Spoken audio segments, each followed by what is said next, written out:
সেজদায় আমরা যত ছোট হই এর চেয়ে ছোট আর হওয়া যায় না। সেজদায় আমরা যতটা বিনয়ী হই একটা মানুষ এর চেয়ে বিনয়ী আর হতে পারে না। এই তো নামাজ শুরু করলাম, আল্লাহু আকবার, এরপর রুকুতে জাস্ট বো ডাউন আর হেড, মাথা একটু ঝুঁকালাম, আর সেজদায় একেবারে মাথাটারে মাটিতে মিলিয়ে দিলাম।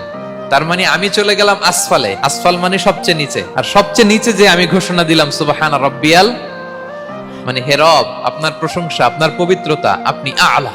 আল্লাহ, আমি আর নিজেকে এর চেয়ে তুচ্ছ করতে জানি না, এর চেয়ে ছোট আর করতে পারি না। আমি আমার নিজেকে উজাড় করে দিলাম, সবচেয়ে ছোট, তুচ্ছ, নগণ্য করে আপনার সামনে উপস্থাপন করে আমি ঘোষণা দিচ্ছি সুবহানা রাব্বিয়াল আলা। পবিত্রতা সেই রবের যিনি আলা, সর্বোচ্চ। সুবহানাল্লাহ পড়ে। তাহলে সিগনিফিকেন্সটা বুঝতে পারছেন কেন বিষ্ণু ইসলাম এটা পড়তেন সুবহানা রাব্বিয়াল আলা?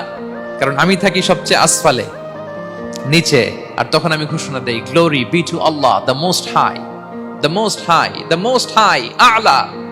আল্লাহ, আমি একেবারে নিচে, কিন্তু তুমি হচ্ছে আলা। মজার ব্যাপার হচ্ছে সেজদায় আপনি যত নিচেই থাকেন না কেন, মাথা নাক নিচু করে ফিসফিস করে যাই বলেন না কেন, এটা মুহূর্তে আল্লাহর আরশে চলে যায়। আপনি নিচু হবেন কিন্তু কথা চলে যাবে আল্লাহর আরশে। এজন্য বিষ্ণু ইসলাম বলতেন মান তাওয়াদা তারাফা, যে নিচু হয় আল্লাহ তারে টেনে উপরে উঠায়।